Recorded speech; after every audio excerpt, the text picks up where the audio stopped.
There is a moment in every person's life when they discover who truly loves them and who has simply been waiting for them to fall. For Garrett Whitmore, that moment arrived the day he watched his own funeral from the back seat of a rented sedan parked 300 yards from the cemetery gates. His hands were shaking, not from fear, not from the November cold creeping through the cracked window. They were shaking because he could see his 7-year-old daughter, Zuri, standing at the edge of an open grave, clutching a stuffed elephant that had belonged to her mother. And beside Zuri stood her 4-year-old brother, Micah, tugging on his sister's coat and asking a question no child should ever have to ask. "Zuri, is Daddy with Mommy now?" And Zuri, with the composure of someone far beyond her years, whispered back, "I don't know, Micah, but somebody has to take care of us now." Garrett's chest split open with grief. He wanted to throw the car door open,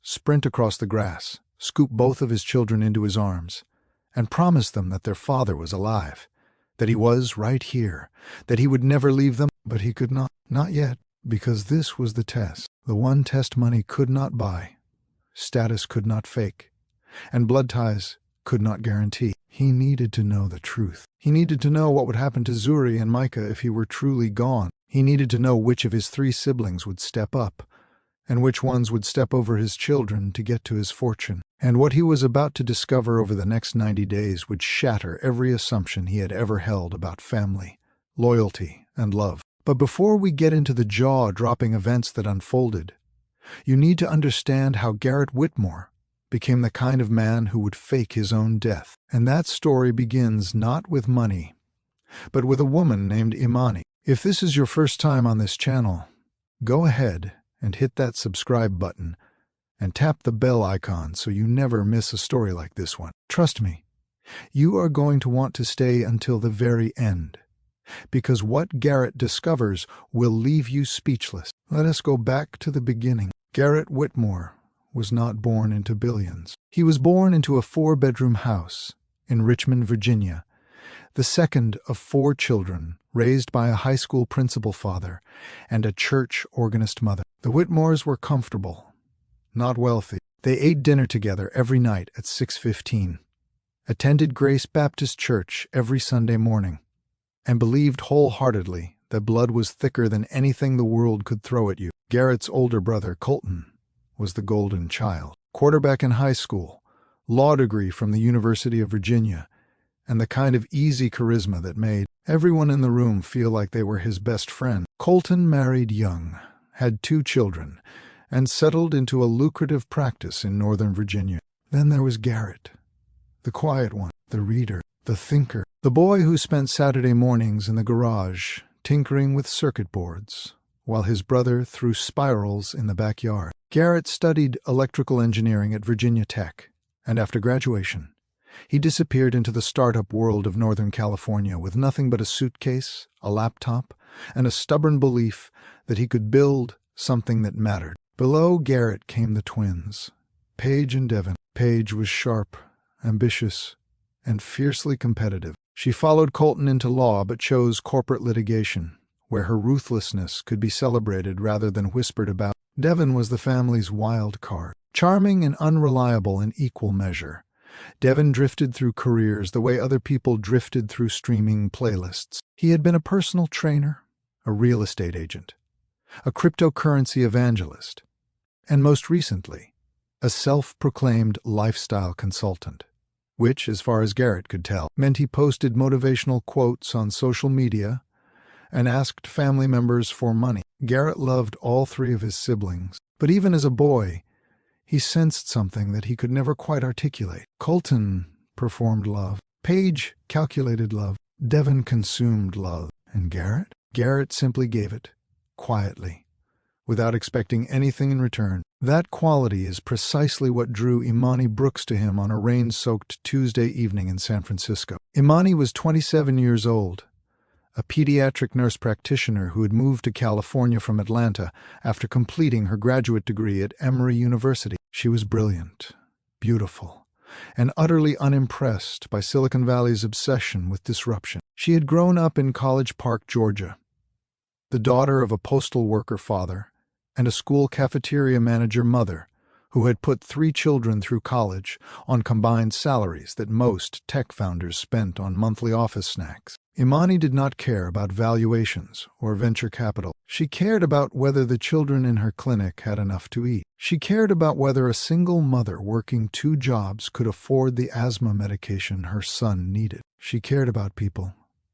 not portfolios. And on that rainy Tuesday, she cared about the fact that the tall, awkward man standing next to her at the bus stop had given his umbrella to an elderly woman and was now getting completely soaked while pretending not to notice. "You know you're drenched, right?" Imani said, one eyebrow raised. Garrett looked down at his shirt, which was plastered to his chest, and shrugged. "She needed it more than I do." Imani studied him for a long moment. In her experience, men who made grand gestures usually wanted an audience. But this man was not performing. He was not glancing around to see if anyone had noticed. He was simply standing in the rain, wet and apparently content with his decision. "Well," Imani said, stepping closer and tilting her own umbrella to cover them both, "I guess we're sharing." That was the beginning. Not a dramatic, cinematic collision, but something quieter and far more powerful. 2 people choosing to share a small umbrella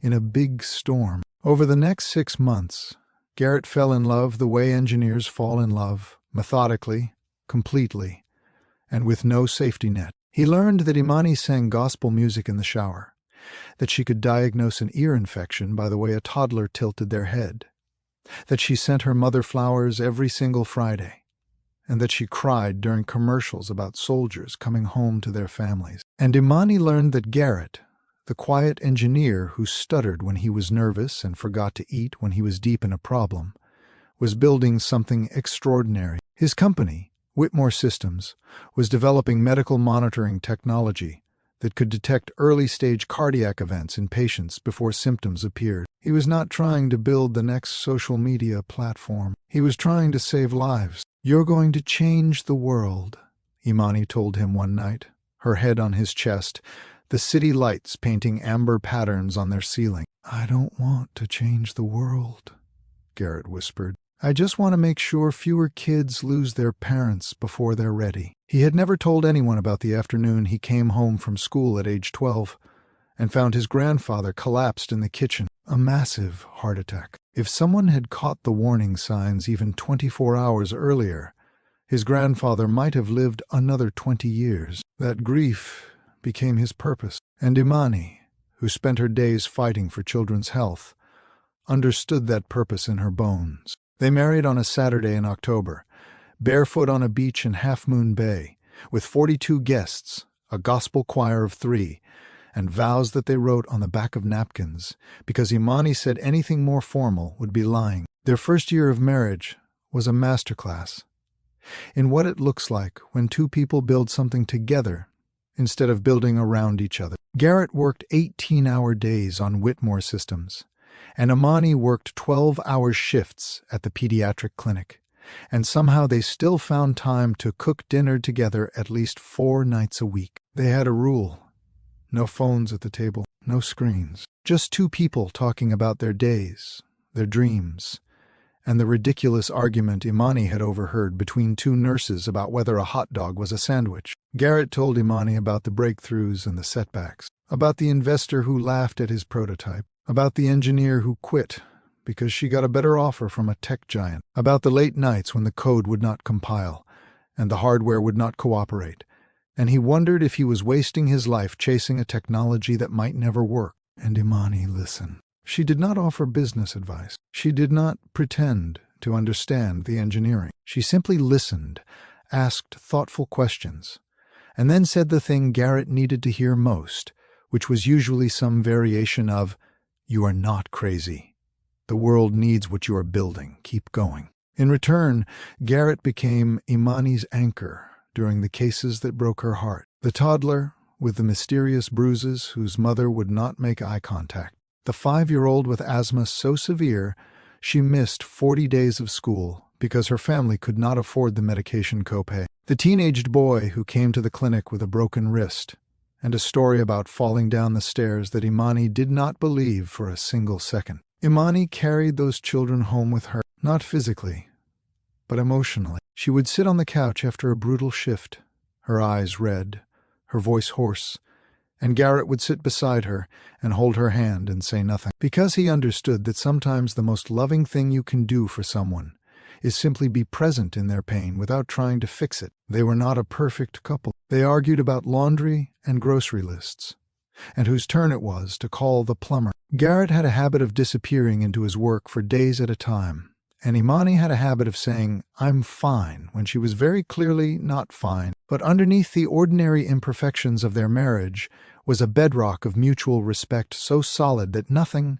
not money, not grief, not the unimaginable tragedy that was coming, could shake it loose. That bedrock would later save their children's lives, not literally, but in every way that matters. The educational lesson embedded in Garrett and Imani's story is one that psychologists have studied extensively. Research published in the Journal of Personality and Social Psychology shows that relationships built on shared values and mutual purpose have significantly higher satisfaction rates than those built on physical attraction or financial compatibility alone. Garrett and Imani did not fall in love because of what they had. They fell in love because of what they believed, and that foundation would prove more valuable than any fortune in the trials to come. If you are enjoying this story so far, do me a quick favor. Drop a like on this video right now. It helps this channel more than you know, and it tells me you want more stories like this one.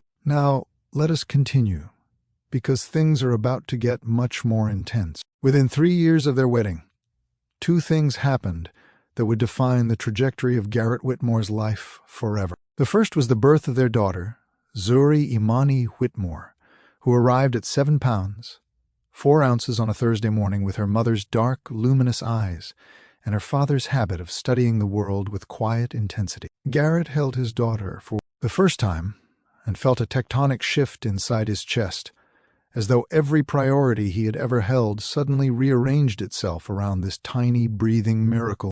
3 years later came Micah Elijah Whitmore, a laughing, tumbling force of nature who arrived 2 weeks early because, as Imani joked, he heard there was a party and didn't want to miss it. The second defining event was the acquisition of Whitmore Systems by a global healthcare conglomerate for $4.7 billion. Garrett's personal share, after taxes and equity distributions, was approximately $1.8 billion. Overnight, the quiet engineer who had once shared a bus stop umbrella with a stranger became one of the wealthiest individuals in Northern California. And overnight, his family changed. Colton called 3 days after the acquisition was announced. His voice had a warmth that Garrett had not heard in years. "Little brother, I always knew you'd do something incredible. Listen, I've been thinking about diversifying some investments, and I'd love to get your perspective over dinner." Paige sent a lengthy email outlining a proposal for Garrett to fund a legal technology startup she was advising. The email was CC'd to 2 venture capital firms and used the phrase "synergistic family partnership" 4 times. Devin showed up at Garrett's front door in a rented Porsche, wearing a designer suit he clearly could not afford, with a pitch deck for something called Whitmore Wellness, a luxury supplement brand that would leverage the family name into a 9-figure lifestyle empire. Imani watched all of this unfold from the kitchen doorway with the kind of expression she usually reserved for patients who refused to take their medication. "They smell the money, Garrett," she said quietly one night, after the children were asleep. "They're family, Imani. I know. And I love your family. But there's a difference between loving someone and trusting them with everything you've built." Garrett did not respond. He could not, because deep down, in the place where uncomfortable truths live, he knew she was right. But before he could fully reckon with that reality, something far more devastating arrived. It started with headaches. Imani dismissed them at first. She was a healthcare professional. She had 2 small children and a household to run. Headaches were occupational, but the headaches worsened. Then came the fatigue. Then the blurred vision. The diagnosis came on a Monday afternoon in a windowless office at UCSF Medical Center. Glioblastoma. Stage 4. Inoperable. The doctor spoke in careful, measured sentences. Garrett heard approximately every third word. Aggressive. Treatment. Options. Prognosis. Months. Months. Months. Imani's hand found his under the desk. She squeezed once. Hard. The way she always did when she wanted him to know she was still there. How many months? Imani asked, her voice impossibly steady. With treatment, possibly 12 to 18. Without treatment, significantly fewer. Garrett's world collapsed, like a building with its foundation pulled out. Everything above simply had nowhere left to stand. What followed was the most brutally beautiful chapter of their marriage. Imani, true to who she had always been, refused to spend her remaining time in grief. She spent it in purpose. She recorded video messages for Zuri and Micah. One for... She's so beautiful. She looks like her mom. One for every birthday through age 18. One for each child's graduation, whether high school or college or trade school.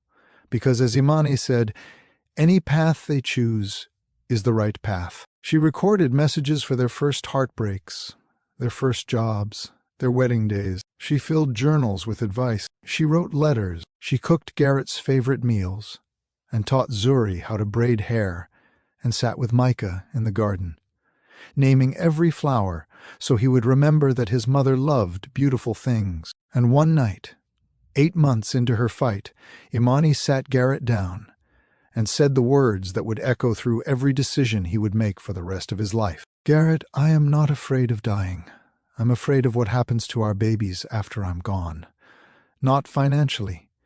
You've made sure they'll never want for anything material. I'm afraid of who will love them the way I love them. I'm afraid of who will protect them from the people who see dollar signs instead of children. She paused, and tears slid down her face. Not from self-pity, but from the ferocious, lioness love of a mother who knew she could not be there to guard her cubs. Promise me something. Promise me you will never let convenience replace discernment when it comes to Zuri and Micah. Not everyone who says they love your children actually loves your children.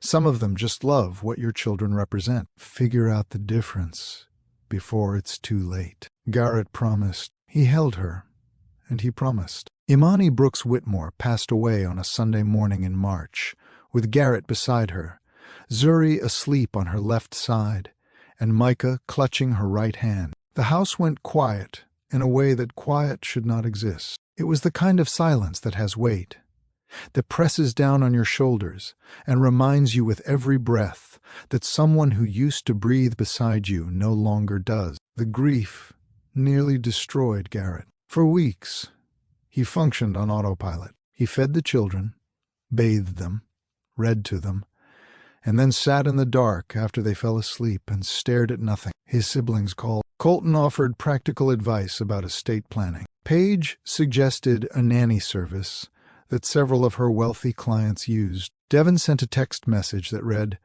"Bro, so sorry. Let me know if you need anything.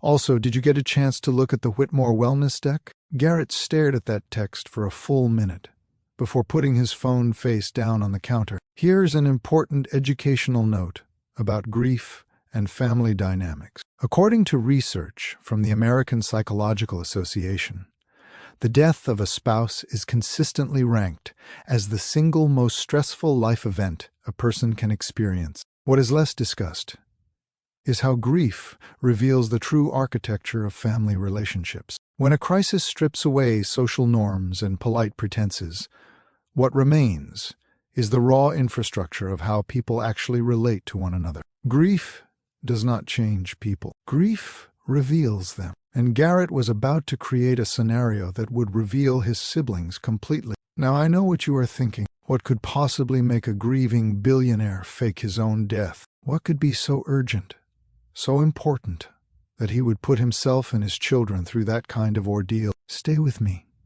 because the answer is coming. And when it arrives, you will understand exactly why Garrett Whitmore felt he had no other choice. 6 months after Imani's death, Garrett made a decision that would change everything. But first, something happened that forced his hand. It was a Thursday evening. Garrett had hired a full-time nanny, a gentlewoman named Ms. Lorraine who had been a kindergarten teacher for 30 years before retiring. She was wonderful with the children, and Garrett trusted her completely. But even the best nanny in the world could not replace what Zuri and Micah needed most, which was family. So when Colton called and offered to take the kids for a weekend so Garrett could rest, he said yes. When Paige emailed suggesting the children spend a week at her Connecticut estate during the summer, he agreed. When Devin volunteered to coach Micah's Pee-wee soccer team, Garrett felt a flicker of hope that maybe, just maybe, his siblings were rising to the occasion. But then Garrett overheard something he was not supposed to hear. He had arrived at Colton's house 20 minutes early to pick up the children after their weekend visit. The front door was slightly ajar. Colton's voice carried from the study, and Garrett heard his own name. "Garrett's a mess," Colton was saying to someone on speakerphone. Garrett recognized Paige's voice on the other end. He can barely function. Honestly, if something happened to him right now, he wouldn't even have a proper guardianship plan in place for those kids. "Which is exactly why we need to position ourselves correctly," Paige replied, her tone clinical and precise. "If Garrett becomes incapacitated or worse, the estate goes into probate, and whoever has de facto custody of the children has de facto control over the trust distributions. We're talking about nearly $2 billion, Colton." "I know the numbers, Paige." "Then stop playing the caring big brother routine at half speed and start thinking strategically. We need Garrett to name us as co-guardians in his will. Both of us. Not one or the other. Both. That way the oversight is shared, and the money flows through legal channels we control." There was a pause. Then Colton said, "What about Devin?" Paige's laugh was short and cold. "Devin is useful for exactly one thing. He keeps Garrett distracted with his ridiculous business pitches so Garrett doesn't notice what we're actually doing. Let Devin play Uncle of the Year. It keeps him busy and keeps Garrett's guard down." Garrett stood in the hallway. His blood felt like it had been replaced with ice water. He could hear Zuri laughing somewhere in the house, Micah's voice calling, "Daddy's here, Daddy's here."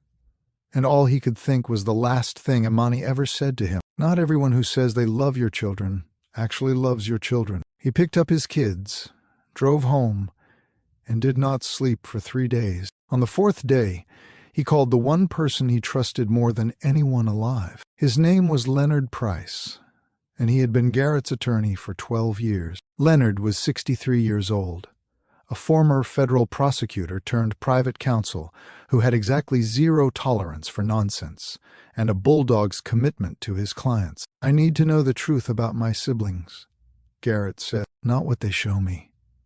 What they would actually do if I weren't here to watch." Leonard listened without interrupting as Garrett recounted the conversation he had overheard. "So what are you proposing?" Leonard asked. "I'm proposing that I die." The silence on the other end lasted approximately 8 seconds, which, for Leonard Price, was an eternity. "Explain." "Not really die. I want to stage my death. Plane crash, car accident, whatever makes the most sense legally and logistically. I want my siblings to believe I'm gone. I want to watch what they do with my children when they think no one is looking. I want 90 days. Garrett, do you have any idea how complicated this would be? The legal exposure, the emotional damage to your children, My children are the reason I'm doing this. I have to name a guardian in my will, Leonard. I have to decide who raises Zuri and Micah if something actually happens to me. And right now, based on what I just heard, I don't trust a single member of my family. I need data. I need proof. I need to know." Leonard was quiet again. Then he said, "You'll need more than a lawyer for this. You'll need a very specific kind of help." "I know. That's why I'm calling you first." Over the next 6 weeks, Garrett and Leonard assembled a small, airtight team. A private security consultant who specialized in executive protection and intelligence gathering. A family therapist who would work with Zuri and Micah before and after the operation. A judge. A personal friend of Leonard's. who would seal certain proceedings to protect the children. Ms. Lorraine, the nanny, was brought into the circle. She would remain with the children throughout and serve as Garrett's eyes and ears inside the household where the children were placed. She wore a small recording device, disguised as a medical alert pendant. Every interaction, every conversation, every whispered aside would be captured. The cover story was carefully constructed. Garrett Whitmore, still reeling from his wife's death, had taken a solo sailing trip off the coast of Northern California. His boat was found capsized near the Farallon Islands. No body was recovered. The Coast Guard conducted a search for 72 hours before suspending operations. The news broke on a Wednesday morning. And that is how Garrett Whitmore, a living, breathing, grieving billionaire father, sat in the back of a rented sedan 300 yards from his own funeral and watched his children stand beside an empty casket. Now, before we go any further, let me share something important. What Garrett did was extreme, and it came with enormous emotional and legal risks. In the real world, staging a death involves potential fraud charges, emotional trauma, and severe consequences. This story explores the lengths a desperate father was willing to go to protect his children.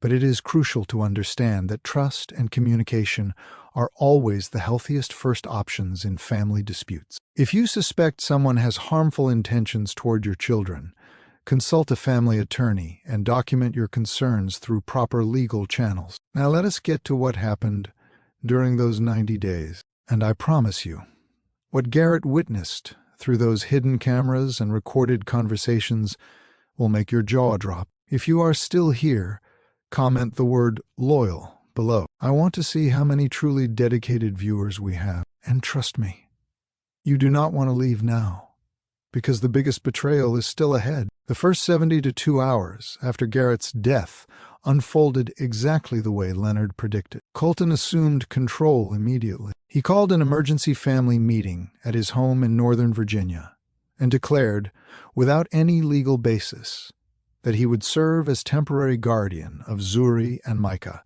until the estate is sorted out. Paige agreed instantly. Devin, who had shown up to the meeting in a wrinkled shirt with red-rimmed eyes, nodded silently and asked if anyone needed coffee. Here is what Garrett observed from the surveillance footage during the first week. Colton moved Zuri and Micah into his guest bedroom. His wife, a woman named Cheryl who had always been polite but distant with the children, set up 2 cots because, as she told Colton, "I'm not buying new beds until we know how long this arrangement lasts." 2 cots for a 7-year-old and a 4-year-old who had just lost both parents. Garrett watched the footage of his children sitting on those cots in an unfamiliar room. Zuri, holding Micah's hand, her stuffed elephant pressed to her chest. She was not crying. She had moved past crying into something worse, a kind of rigid stillness that the family therapist on Garrett's team identified as a trauma response. "She's dissociating," the therapist told Garrett quietly. "She's shutting down emotionally because the situation feels too overwhelming to process." This is common in children who have experienced multiple losses in a short period. Garrett's hands were trembling. Leonard put a hand on his shoulder. "Stay the course. You need to see this through." Day 4. Ms. Lorraine reported that Colton had already contacted the estate attorney to inquire about the timeline for trust disbursements. Not the children's well-being, not their school enrollment, not their grief counseling. The trust disbursements. Day 6. Paige arrived at Colton's house with a folder containing printed documents. Garrett later obtained copies through Ms. Lorraine. They were draft guardianship petitions. Paige had prepared them before the funeral flowers had wilted. The petitions named Colton and Paige as co-guardians with full authority over the children's trust, a trust valued at approximately $850 million, which had been set up to provide for Zuri and Micah until they turned 25. Day 8. Micah had his first breakdown. Ms. Lorraine captured the audio. The 4-year-old was sitting in the kitchen eating cereal when Cheryl told him to stop making a mess. "I want my daddy," Micah said. "Well, your daddy isn't here, sweetheart. Eat your cereal." "When is he coming back?" He's not coming back, Micah. We talked about this. The sound of a 4-year-old sobbing while an adult sighed in irritation is something that, once heard, cannot be unheard. Garrett had to leave the monitoring room. Leonard found him in the hallway, hands on his knees, breathing like a man trying not to drown. 30 more seconds of that, and I'm going in there, Garrett said. Not yet. You've survived 8 days. There are 82 left, and you need every single one of them to build an airtight case. Week 2 brought a development that nobody anticipated. Devon, the family's unreliable wild card, the man everyone dismissed as a charming grifter, began showing up at Colton's house every single day. But he was not there for meetings about money or trust documents. He was there for the children. On day 10, the surveillance footage showed Devon arriving at 7:30 in the morning with a bag from a toy store and a children's book. He sat on the floor of the guest bedroom with Zuri and Micah and read to them for 45 minutes. He did not check his phone. He did not glance at his watch. He read "Where the Wild Things Are" 3 times, because Micah kept saying again. On day 12, Devon took both children to the park. Not a fancy outing, not a designed for Instagram adventure, just a park with swings and a sandbox, and a man who pushed a 4-year-old on the swing until his arms ached. Garrett watched this footage in disbelief. This was the same Devon who had asked about the Whitmore Wellness pitch deck in a condolence text. The same Devon who could not hold a job for more than 6 months. The same Devon who everyone in the family treated as a lovable but fundamentally unserious person. And yet here he was, on his hands and knees, in a sandbox, building a castle with Micah, while Zuri drew pictures in the dirt with a stick. And for the first time since her father's death, Zuri was smiling. Day 14. Devon had a conversation with Ms. Lorraine that the recording device captured perfectly. Ms. Lorraine, do you know if Zuri has a therapist? A counselor? Somebody she can talk to? Not yet. Mr. Colton hasn't arranged one. What do you mean he hasn't arranged one? It's been 2 weeks. She just lost her father. She lost her mother 6 months before that. She's 7 years old. I've mentioned it, Mr. Devon, several times. And Mr. Colton said he'd get to it after the estate matters were settled. The footage showed Devon standing very still. His jaw tightened. His eyes went hard in a way that Garrett had never seen before. Then, without another word, Devon pulled out his phone, called 3 child psychologists, and made an appointment for Zuri for the following Tuesday. He paid for it out of his own pocket, a pocket that Garrett knew contained very little. Garrett sat back in his chair and said to Leonard, "I did not see that coming." "Neither did I," Leonard admitted. Weeks 3 and 4 revealed the deepening divide. Colton grew increasingly focused on the financial architecture. He hired his own attorney, separate from the estate attorney, to explore the possibility of establishing a family office that would manage the children's trust, a family office that Colton naturally would oversee. He held conference calls in his study with Paige that ran late into the night, calls during which the words distribution schedule, management fees, and fiduciary discretion appeared with disturbing frequency. Meanwhile, Paige visited the children exactly twice in 4 weeks. Both visits lasted less than an hour. During the first visit, she brought Zuri a gift, an expensive leather-bound journal. Zuri was 7. She did not want a leather journal. She wanted someone to tell her that everything was going to be okay. During the second visit, Paige asked Ms. Lorraine a question that would later prove critical. "Has anyone from Garrett's company reached out about the children? Any board members or executives?" "No, ma'am." "Good. We don't need outsiders complicating the guardianship process." Outsiders. Paige referred to anyone who might challenge her and Colton's control of the trust as outsiders. And then there was the moment that broke Garrett completely. Day 26. Bedtime. Ms. Lorraine was tucking Zuri in when the little girl grabbed her hand and said something in a voice so small that the recording almost did not catch it. "Ms. Lorraine, I heard Uncle Colton and Aunt Paige talking. They said Daddy left a lot of money. Is that why they're keeping us?" Because of the money, Garrett had to pause the recording. He stood up. He walked to the window. He stood there for a very long time. A 7-year-old. His 7-year-old had figured out what the adults around her were doing before any court, any attorney, any investigator had put it into words. Children are extraordinarily perceptive. Research from developmental psychologists at the University of California, Berkeley, has consistently shown that children as young as 5 can detect insincerity in adult behavior. They may not have the vocabulary to describe what they are sensing, but they feel it. They know when love is real and when love is a performance. They know when they are valued and when they are being used. Zuri knew, and that knowledge was destroying her from the inside. Are you still with me? Because we are only at the halfway point. And what happens in the next 60 days will completely turn this story on its head. Make sure you share this video with someone who needs to hear this story. Sometimes the people we trust the least turn out to be the ones who deserve our trust the most. By week 5, the household at Colton's home had settled into a routine that revealed everything Garrett needed to know about his older brother's priorities. Colton's mornings began with conference calls, not with the children's school, not with their pediatrician, with financial advisors, estate planners, and Paige. The children ate breakfast alone with Ms. Lorraine most days. Cheryl, Colton's wife, had grown increasingly resentful of the disruption to her household and made little effort to hide it. Day 30-1.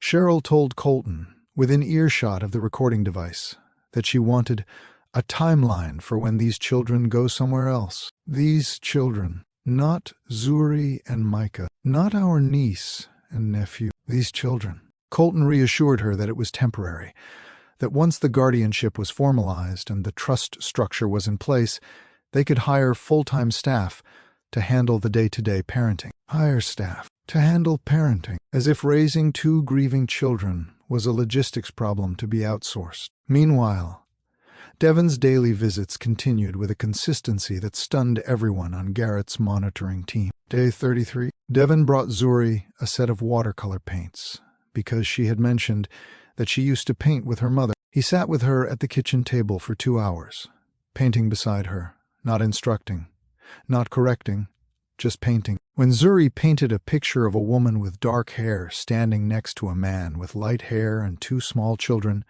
Devon looked at it for a long time and said, very gently, "That's a beautiful family." "That's my family," Zuri said. "I know, sweetheart. And they loved you more than anything in this whole world." "Uncle Devon?" "Yeah? Do you love us for real?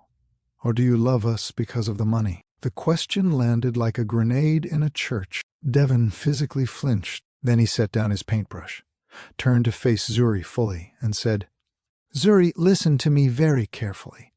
I don't care about the money. I never cared about the money. I care about you, and I care about Micah. You could have $0 and 0 cents, and I would still be here every single morning with paint on my hands. Do you believe me?" Zuri studied him with those dark, penetrating eyes that were so much like Imani's. Then she nodded slowly. "Yeah, I believe you." Garrett was sitting alone when he watched that footage, and for the first time since Imani's death, he cried, not from grief, from something he had not felt in a very long time, from hope. Day 39 brought the first major confrontation between the siblings. Devon, who had been paying for Zuri's therapy sessions out of his own pocket, received a call from the therapist saying that Zuri had expressed fear about her living situation. The therapist, bound by mandatory reporting obligations for certain disclosures, informed Devon that while the situation did not rise to the level of abuse, the child was showing signs of emotional neglect and heightened anxiety. Devon drove to Colton's house that evening, and for the first time in anyone's memory, raised his voice at his older brother. "Those kids need more than a roof, Colton. They need someone who actually sees them. Zuri is falling apart, and you haven't even noticed because you're too busy figuring out how to manage their trust fund. Watch your tone, Devon. I am doing everything." "You're doing everything for yourself. When was the last time you sat with Micah at bedtime? When was the last time you asked Zuri how she was feeling? When? I don't need parenting advice from someone who can't hold a job for more than 6 months." "Maybe not. but at least I can hold a child." The room went silent. Devin left. Colton stared at the closed door with an expression that, on the surveillance footage, looked remarkably like guilt. But by the next morning, the guilt had been replaced by something harder. "Colton," called Paige, "Devin is becoming a problem. He's getting too attached to the kids, and he's going to complicate the guardianship petition." "Then we manage him," Paige said, "the same way we've always managed him. Give him something to focus on. A role, a title. Let him feel included while we maintain control. And if that doesn't work, then we file the petition without him and let the court decide. A judge is going to look at Devin's employment history and our careers and make the obvious choice." Garrett, listening to this in real time from a secure location 8 miles away, turned to Leonard and said, "She just said the quiet part out loud." "She did. And I recorded every word." Week 6. Day 42. Something happened that nobody on Garrett's team anticipated, and it changed the entire trajectory of the experiment. Micah got sick. A high fever, 103.6 degrees, that spiked in the middle of the night. Ms. Lorraine called Colton. Colton, half asleep, told her to give the boy Tylenol and call the pediatrician in the morning. Ms. Lorraine called Devin next. Devin was at the house in 19 minutes. He bundled Micah in a blanket, drove to the emergency room, and stayed with the boy for 6 hours while doctors diagnosed a severe ear infection that had begun to spread. Colton did not come to the hospital. He sent a text at 8:14 in the morning that read, "Is he okay? Keep me posted." Paige did not come to the hospital. She did not call, text, or email. Devin stayed. He held Micah while the boy cried during the examination. He sang to him, badly, in the waiting room. He called Ms. Lorraine every hour with updates. And when Micah finally fell asleep with his head on Devin's shoulder, Devin sat perfectly still in an uncomfortable plastic chair for 3 hours, rather than risk waking him. The educational insight here is profound. In crisis situations, actions speak at a volume that words can never reach. Behavioral psychologists refer to this as the revealed preference principle. What people do when the cost of action is high reveals their true priorities far more accurately than what they say when the cost of words is low. Devin's preference was revealed at 2 in the morning in a fluorescent-lit emergency room. He chose the child. Without hesitation, without calculation, without any audience to perform for, he simply chose the child. By week 7, Garrett had enough evidence to build a compelling legal case. But he waited, because something was happening to Devin that he wanted to see through. Devin, who had been a drifter his entire adult life, was transforming, not in some dramatic cinematic montage, but in the quiet, unglamorous way that real change actually happens. He stopped being late. He stopped checking his phone during time with the children. He researched childhood grief and read 3 books on the subject. He called Imani's mother in Atlanta and asked her to tell him stories about Imani's childhood so he could share them with Zuri and Micah. "They need to know their mama," Devin told Imani's mother, "not just from pictures, from the stories that made her who she was." Imani's mother, a woman named Gloria Brooks, broke down in tears on the phone.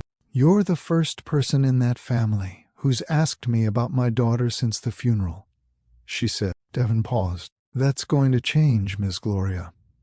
I promise you that's going to change." And in that moment, watching from the shadows, Garrett Whitmore made a decision that would surprise everyone who knew him, most of all himself. Do not go anywhere. We are about to enter the final stretch, and what happens next involves a courtroom, a confession, and a confrontation that will leave you absolutely breathless. Stay locked in. The final month of Garrett's experiment produced the most damning evidence yet. Week 9. Colton and Paige formally filed their CO guardianship petition with the family court. The petition was impeccably prepared, which was no surprise given Paige's legal expertise. What was notable was what the petition contained and what it omitted. It contained extensive documentation of Colton and Paige's financial stability, career accomplishments, and community standing. It included character references from judges, business leaders, and a United States senator. It painted a picture of two accomplished, responsible adults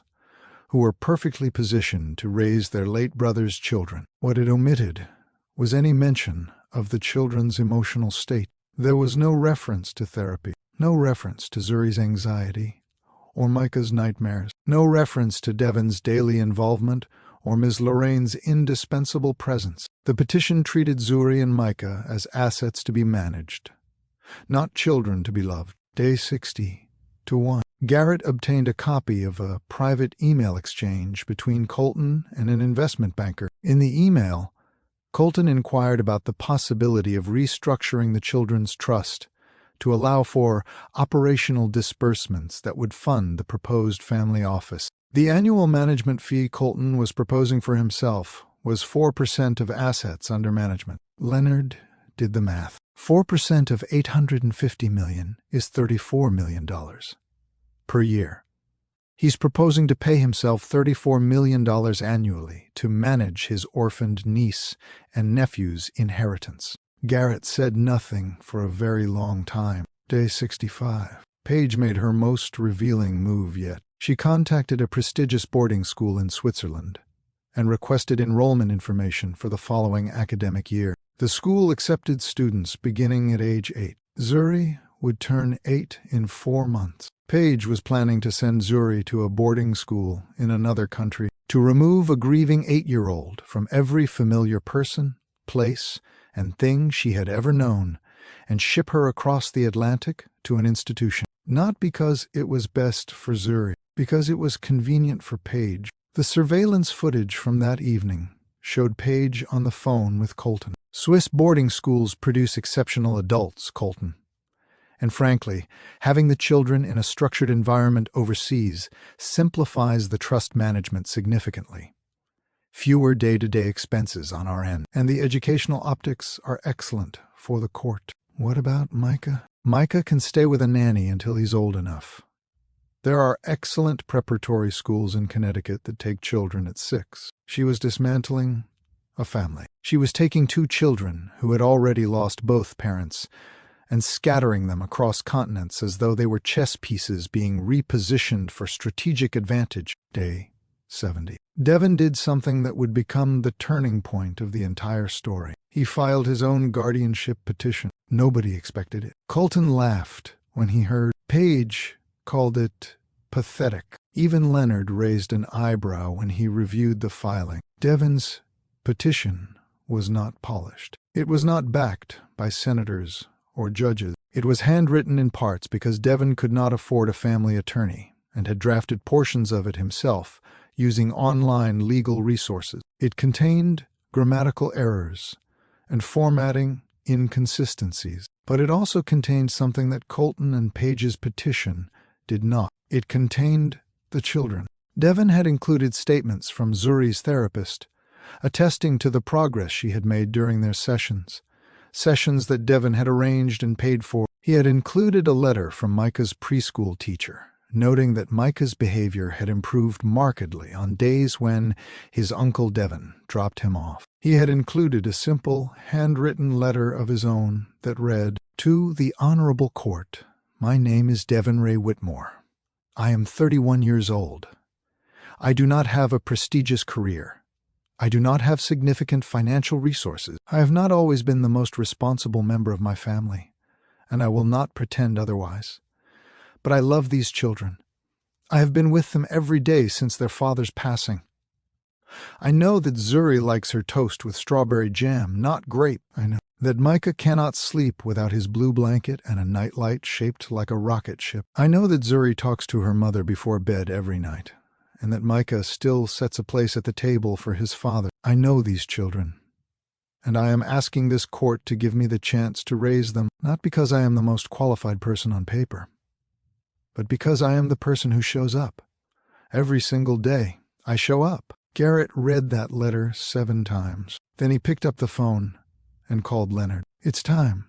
Bring me back." Day 78. 12 days before the scheduled guardianship hearing, Leonard Price arranged a private meeting at his office. He invited Colton, Paige, and Devon under the pretense of discussing a newly discovered provision in Garrett's estate plan. All three siblings arrived at 10 in the morning. Colton in a tailored suit, Paige in a designer blazer with a leather portfolio, Devin in clean jeans and a collared shirt that he had clearly ironed himself, somewhat unevenly. They were escorted into a large conference room with floor-to-ceiling windows. Coffee was served. Pleasantries were exchanged. And then the door opened one more time, and Garrett Whitmore walked in. The reaction was immediate and volcanic. Colton shot to his feet so fast his chair hit the wall. His face cycled through shock, confusion, relief, and then a rapid, calculating reassessment as his mind raced to understand the implications.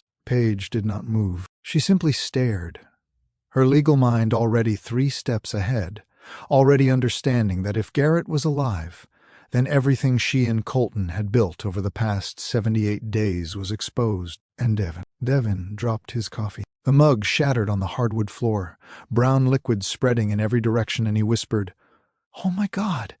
And then he was across the room, and he had his brother in a bear hug so fierce that Garrett could feel his ribs bending. And Devin was sobbing.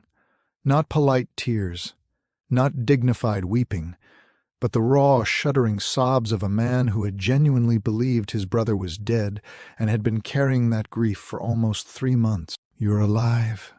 You're alive. Oh, thank God you're alive." Garrett held his brother and closed his eyes and thought of Imani. She would have known. She always knew. This is an important moment to discuss the psychology of authenticity. Researchers at Harvard Business School have published extensively on the concept of authentic emotional expression, noting that genuine emotional responses are characterized by their lack of self-consciousness. A person experiencing true emotion does not think about how they appear to others. They are too consumed by the emotion itself to perform. Devin's reaction was unscripted, unguarded, and utterly authentic. It was the response of a man whose love was real. Colton's reaction was different. After the initial shock, his first coherent sentence was, "How is this possible?" The Coast Guard confirmed. Paige's first coherent sentence was, "Do you have any idea of the legal implications of what you've done?" Not, "I'm glad you're alive." Not, "Thank God." Legal implications. The room said everything. If this story is hitting you in the chest right now, drop a comment below telling me what you think of Devin. I want to hear your thoughts. And keep watching, because the confrontation that follows is the most intense moment in this entire story. Garrett stood at the head of the conference table. His siblings sat on one side. Leonard sat on the other, a laptop open in front of him. "Sit down," Garrett said. His voice was calm, controlled, the kind of calm that comes not from peace, but from a man who has already passed through every possible emotion and arrived at a place beyond all of them. They sat. "For the past 78 days, I have watched everything. Every conversation, every phone call, every decision you made about my children. Everything." Colton's face went white. Paige's jaw tightened almost imperceptibly. "Leonard, play the first recording." Leonard pressed a key. Colton's voice filled the room. "Garrett's a mess. If something happened to him right now, he wouldn't even have a proper guardianship plan in place for those kids." Then, Paige's voice, "Whoever has de facto custody of the children has de facto control over the trust distributions. We're talking about nearly $2 billion, Colton." Leonard stopped the recording. The silence in the room was absolute. "That was from day 4, Garrett said. 4 days after you thought I died. 4 days. And your first instinct was not to grieve, not to comfort my children. It was to position yourselves to control their money." Colton opened his mouth. Garrett raised his hand. "I'm not finished." He nodded to Leonard, who played the next recording, then the next, then the next. Cheryl calling Zuri and Micah these children. Colton telling Cheryl they could hire staff to handle the day-to-day parenting. The email about the 4% management fee. Paige's call about the Swiss boarding school. Every damning word, every calculated phrase. Every moment where Colton and Paige had treated Zuri and Micah as line items rather than children. The playback lasted 45 minutes. By the end, Colton was leaning forward with his head in his hands. Paige sat rigidly upright, her face a controlled mask, but her hands were trembling. "I trusted you," Garrett said, and his voice finally cracked. "You're my brother. You're my sister. We grew up in the same house. Mom and Dad taught us that family takes care of family. And the moment you thought I was gone, you turned my children into a business opportunity." Colton looked up. His eyes were wet. "Garrett, we were trying to protect the estate. The children's future. The children's future? You put them on cots in a guest room. You didn't arrange therapy. You didn't ask them how they felt. You spent more time on conference calls with financial advisors than you spent with a 7-year-old girl who cried herself to sleep every night, wondering why nobody wanted her. That's not fair." "Zuri asked Ms. Lorraine if you were keeping them because of the money, Colton. My 7-year-old daughter asked that question. A child should never have to wonder whether the adults in her life love her or love her inheritance. That should never, ever be a question." Colton broke, not dramatically, not loudly. He simply lowered his head to the table and went silent, his shoulders shaking. Garrett turned to Paige. "And you? You were going to send my daughter to a boarding school in Switzerland, an 8-year-old who just lost both parents. You were going to remove her from the only country she's ever known, from her brother, from every remaining connection to her mother, and ship her to an institution because it simplified your trust management." Paige's mask cracked. "It's one of the finest schools in the world." "She doesn't need the finest school in the world, Paige. She needs someone to hold her hand and tell her that her mother was the bravest woman who ever lived. She needs someone to sit with her while she paints. She needs someone to be there when she wakes up at 3 in the morning, screaming for parents who can't answer." "Can a boarding school in Switzerland do that?" Paige said nothing. For the first time in Garrett's memory, his sister had nothing to say. Garrett took a breath. Then he turned to Devon. "And then there's you." Devon looked terrified. He sat in his chair with the posture of a man bracing for the worst news of his life. "You showed up at 7:30 every morning. You read to them. You painted with them. You took them to the park. When Micah got sick, you were at the hospital in 19 minutes. You paid for Zuri's therapy out of a bank account that we both know is almost empty.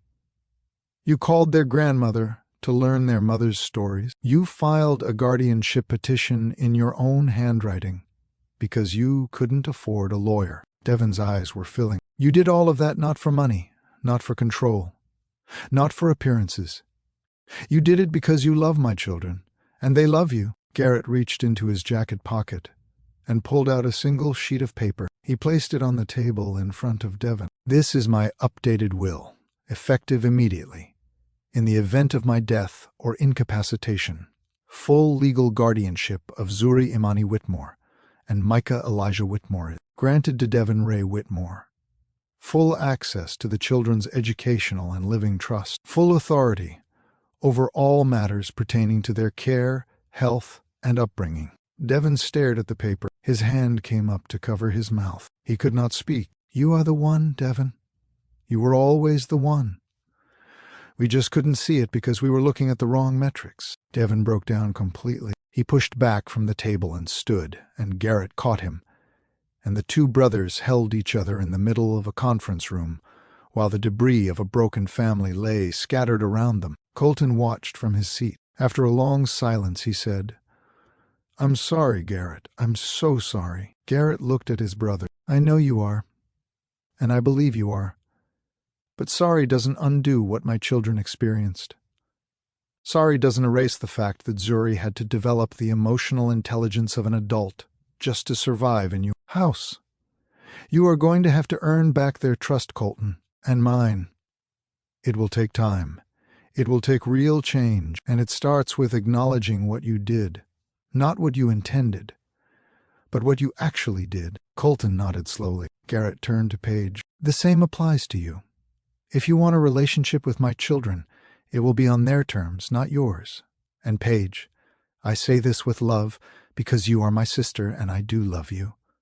You need to look at how you move through the world.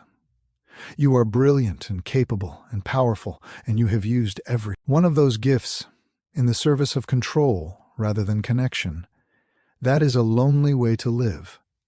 I don't want that for you. Paige's composure finally broke. A single tear rolled down her face. She wiped it quickly, as though embarrassed by its existence. I don't know how to be any other way, she whispered. Then learn, Garrett said. The same way Devon did, one day at a time. The room fell into a silence that stretched like a held breath. 4 siblings. 4 very different people, shaped by the same household but carved by entirely different fears. Colton feared irrelevance. Paige feared losing control. Devon feared never being enough. And Garrett feared being wrong about the people he loved. It was Colton who spoke next. His voice was raw and stripped of its usual polish. The voice of a man standing in the wreckage of his own self-image and realizing, perhaps for the first time, that he had been building the wrong things. I didn't set out to hurt them, Garrett. I need you to know that. When I got the call that you were gone, my first thought wasn't the money. My first thought was, those kids have nobody, and I thought stepping in was the right thing to do. But somewhere between the first day and the 4th day, something shifted. The attorneys started calling.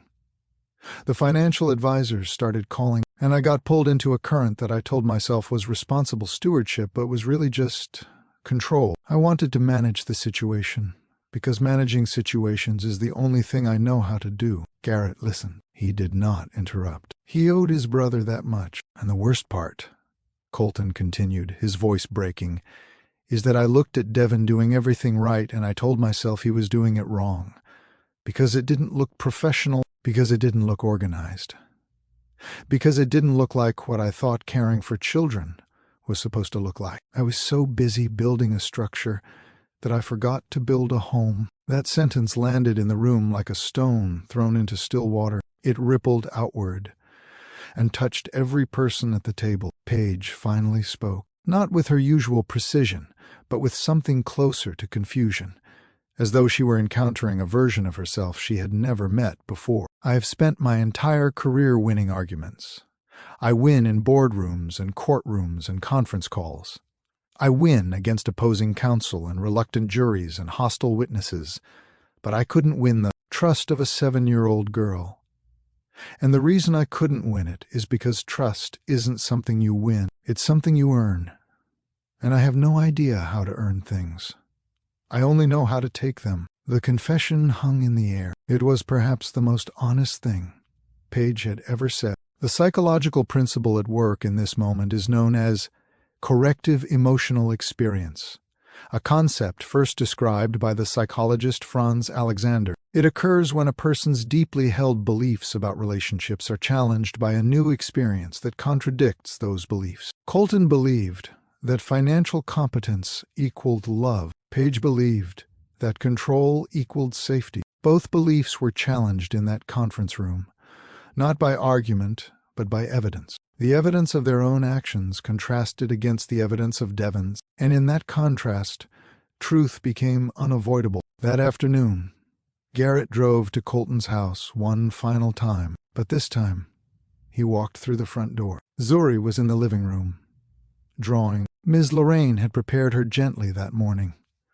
telling her only that someone very special was coming to see her. When Zuri looked up and saw her father standing in the doorway, she froze. For 3 full seconds, the little girl did not move. Her brain was trying to reconcile what her eyes were showing her with what she had been told for 78 days. And then something inside her unlocked. Some dam that had been holding back a river of grief and fear and desperate hope. And she screamed, "Daddy!" She hit him at full speed. Her arms wrapped around his legs, and she held on with a strength that seemed impossible for her size. And she was sobbing and laughing and shaking all at once. And Garrett dropped to his knees and held her so tightly that the world itself seemed to narrow down to just the two of them. "I'm here, baby girl. I'm here. I'm so sorry. I'm here and I'm never leaving again. They said you were gone. They said you were with Mommy. I know they did. And I will explain everything to you when you're ready. But right now, I need you to know that Daddy is here.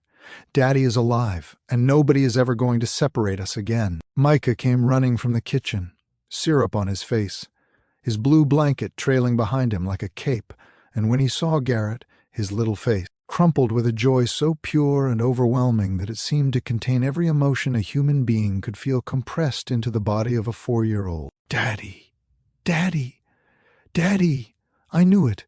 I knew you'd come back. I told Zuri. I told her." Garrett gathered both children in his arms. Ms. Lorraine stood in the hallway weeping quietly, and somewhere in the back of the house, a man named Devin Ray Whitmore leaned against a wall, slid to the floor, and cried with a relief that only someone who had loved those children through the darkness could fully understand. The months that followed were not simple. Real life never is. Garrett withdrew the guardianship petitions and worked with Leonard to restructure his estate plan entirely. Devin was named sole guardian in the event of Garrett's death. The children's trust was placed under the oversight of an independent fiduciary, removing any family member's ability to access or manage the funds. Zuri and Micah's inheritance would be preserved exactly as Imani had wanted, for the children themselves, not for anyone else. Garrett also did something that surprised many people. He did not cut Colton and Paige out of his life.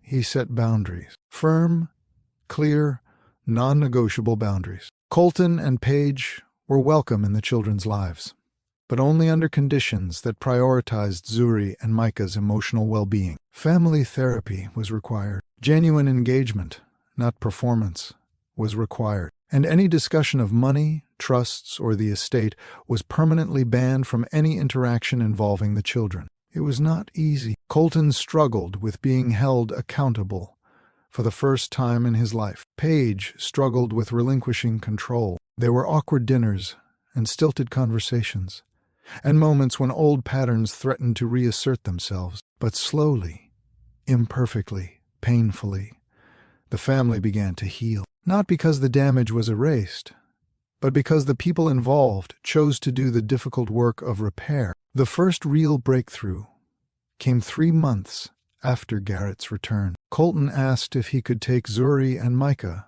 to a Richmond Spiders basketball game. Not a luxury suite, not a corporate event. A regular Saturday afternoon game with regular seats and overpriced popcorn and too loud music. Garrett said yes, on the condition that Colton leave his phone in the car. Colton hesitated. Then he agreed. He came back 4 hours later with popcorn butter on his shirt, a foam finger on his hand, and something in his eyes that Garrett had not seen in years.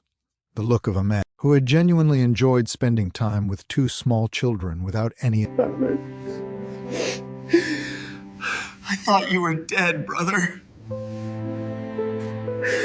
He enjoyed spending time with 2 small children without any agenda, without any ulterior motive, without any financial calculation running in the background. "Micah made me buy 3 cotton candies," Colton said, shaking his head. 3. He ate half of one and wore the rest. Garrett laughed. It was the first time the 2 brothers had laughed together since before Imani's death. Paige's journey was slower and harder. She was not wired for vulnerability, and vulnerability is the currency of genuine human connection. But she started small. She called Zuri once a week, not to discuss anything in particular, just to talk. She asked about school, about painting, about the books Zuri was reading. She listened more than she spoke, which for Paige required an almost heroic effort of will. One evening, during one of those phone calls, Zuri said, "Aunt Paige, do you want to see the painting I made of Mommy?" Paige was quiet for a moment. Then she said, "I would love that, Zuri, more than you know." Zuri sent a photograph of the painting. It was a watercolor of Imani standing in a garden, surrounded by flowers, with a smile that seemed to radiate warmth even through the imprecise strokes of a child's brush. Paige stared at that image on her phone for a long time. Then she did something she had not done since she was a child herself. She called her brother, not to discuss strategy or finances or legal matters, and she simply said, "Garrett, your daughter is extraordinary, and her mother was extraordinary, and I am sorry that I didn't honor that when it mattered most." It was not enough, but it was a start, and sometimes a start is all you need. Devin moved into a cottage on Garrett's property, not because he needed to, but because Zuri asked him to. "Uncle Devon, will you live close to us, so I can paint with you whenever I want?" Devon looked at Garrett. Garrett nodded. "Yes, sweetheart. I'll live close." And he did. Every morning, Devon walked across the garden path to the main house. He had breakfast with the children. He drove them to school. He picked them up. He sat with Zuri while she painted and pushed Micah on the swing until his arms ached. He never asked for $1. Garrett, over time, quietly established a trust for Devon as well. Not because Devon asked, but because Garrett understood that the man who had given everything for his children deserved to be taken care of too. Garrett also fulfilled one more promise. He called Gloria Brooks, Imani's mother, and invited her to move closer. She settled into a house 3 miles away and became a regular presence in the children's lives. The grandmother who told them stories about their mother, who taught Zuri how to make sweet potato pie, who sang Micah the same lullabies she had once sung to Imani. And on Imani's birthday that first year, the entire household gathered around the kitchen table. Garrett, Zuri, Micah, Devon, Ms. Lorraine, and Gloria. They lit a candle. They told stories. They laughed and cried and ate Imani's favorite chocolate cake. Zuri, who had been quiet for most of the evening, stood up and said something that silenced the room. "Mommy told me once that love isn't about who stays when it's easy. It's about who stays when it's hard.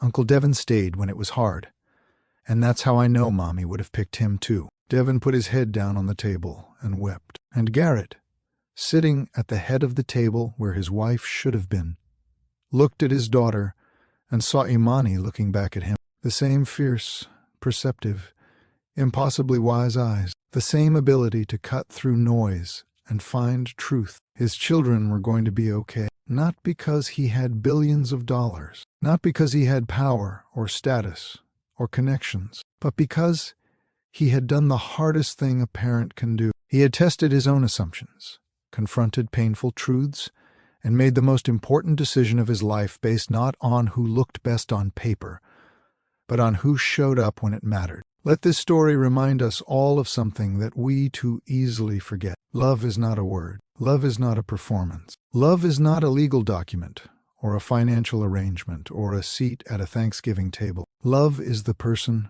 who arrives at 2 a.m. when your child is sick. Love is the person who sits on the floor and reads the same book 3 times. Love is the person who pays for therapy they cannot afford, because a child they did not create needs help that no one else is providing. Love is who shows up. And if Imani were here, sitting at that kitchen table with chocolate cake frosting on her fingers, and her children's laughter ringing through the house she helped build, she would look at the man who stepped up when everyone else stepped back, and she would smile that smile, the one that could light up every dark corner in a broken world. And she would say exactly what she always said when someone proved that the goodness in people was worth believing in. "I knew it.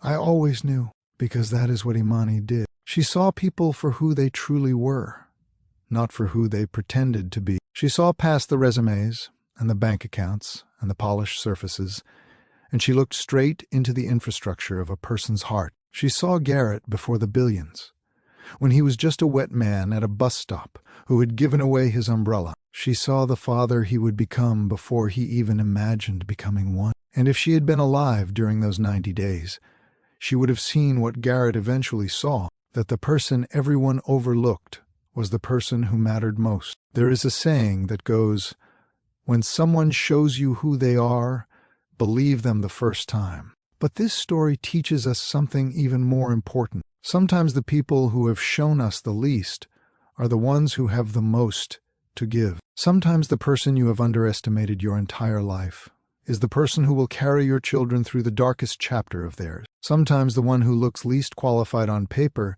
is the one whose heart is most qualified in practice.